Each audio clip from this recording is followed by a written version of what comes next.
maa ngi lay fay. bu ñu mënee am retour tuuti ñu yokk ko dégg nga kàddu yu jiitu yu Moustapha Lo en attendant ñuy defar retour bi. waaw dégg naa kàddu yu Moustapha Lo wax. waaw. sëñ boobu moom Lo rek la mën sant. nee na loo la mën a sant. Lo rek la mën a sant mënu sant leneen. ma leen di nuyu yéen ñëpp ci seen plateau bi. di jéggulu parce que bu doon sama sago damay teew. waaye yàlla mu dara taw moo def ni. Régie ñu yokk tuuti retour bi. bi may agsi Richard-Toll si laa yëg ni war naa intervenir. di leen di gërëm aussi ci li ngeen ma yombalal ba mu mën wax sama xalaat ci téléphone bi. problème bi. dafa concerner une population d'environ 150 000 habitants. 9 000 travailleurs. boo dégloo Moustapha Lo xaw ma Seydou Lo mu jeex ay arguments te je m'inscris en faux d'abord ci lu mu wax ni CSS boobu ba léegi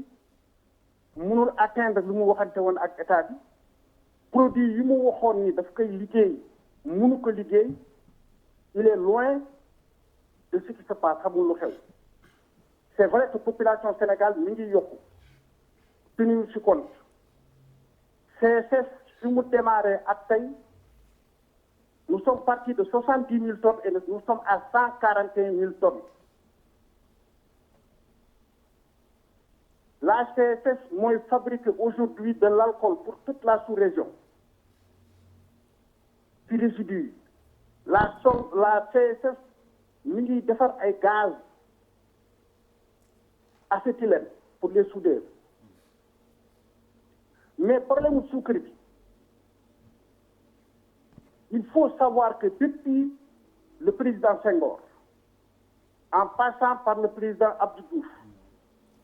jusqu'au président Wade avec comme premier ministre Macky Sall kenn mësul dégg ñu wax DIPA mi ngi intervenir avec Abdoul Mbaye te DIPA yi à l'épreuve aujourd'hui c'est un grand problème ndax le problème c'est la duplication des DIPA loolu lu ñu wax les commerçants dans tous les pays du monde ñoom ñooy jaay la production nationale donc ñun suñu xalaat du xuloo ak commerçant yi du xeex ak commerçant yi amul différent ak ñoom problème bi c'est les DIPA c'est la gestion des DIPA pour preuve bërki démb le directeur du commerce a dit effectivement que am na benn magasin bu ñu defoon sous scellé bu ñu demee vérifier ko ils ont vu que c'est du sucre bu war dem Mali sucre bu war dem Mali lan lay wut dans un magasin au Sénégal alors que ce sucre là dafa transiter par le port ce sucre là doit être exporté ba mu dugg dans le pays fu mu jëm nous parlons de la duplication des DIPA ñu dugal suukar ci marché bi bay kenn mënatu fi jaay dara bu ñu toogee avec le ministre ñu xayma le gap moom il a estimé le gap à plus de 100 000 tonnes alors que bi ñu ko xaymaa le gap était estimé à 40 000 tonnes ñu diviser ko en deux parties CSS 20 000 les importateurs 20 000 c'est ça la vérité. Aujourd'hui nous nous retrouvons avec plus de 155 000 tonnes au Sénégal foofu la débat bi nekk nan la ñuy def ba dugal tout ça il a dit que ni bu demee Brésil jëli suukar loolu danaa ci wax tuuti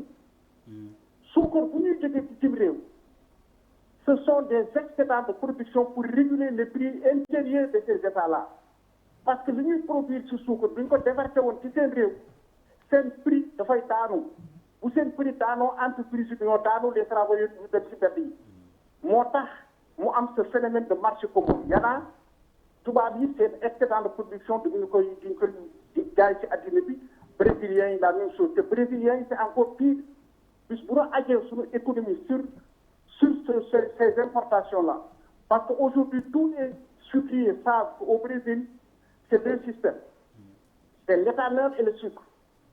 marché bu ko jox ñu orienter seen production soit vers l'éthanol ou vers le sucre kenn mënul tëj Sénégal nag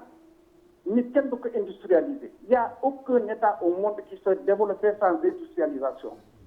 il a parlé tout de suite que ñoom seen association bi c'est des industriels ban industrie la ñu contrôler dara depuis 10 ans que je les connais depuis 15 ans d'ailleurs que je les connais amul benn industrie bu ñu naan lii en tout cas mënoon nañu citer ni waa CNES am nañu bokk ci ñun mais eux les commerçants de l'UNACOIS n'ont pas d'industrie le véritable débat aujourd'hui moo di DIPA yi ñun li ñuy wax ni DIPA yi existé wul dans aucun pays de l'UEMOA li muy wax léegi sur les taxes d'entrée TCI et cetera mais ça c'est des accords communautaires c'est au niveau de l'UEMOA comme cordon douanier UEMOA moo demee noonu boo importer sucre boo ko jaaralee dans un pays de l'UEMOA tu payes la même chose CSF bu importer sucre day fay la même chose et pire encore c'est que quand le cours mondial tombe bay sucre bi yomb bitim réew ñoom si li ñuy taxaw pour commander bu cours mondial yéegee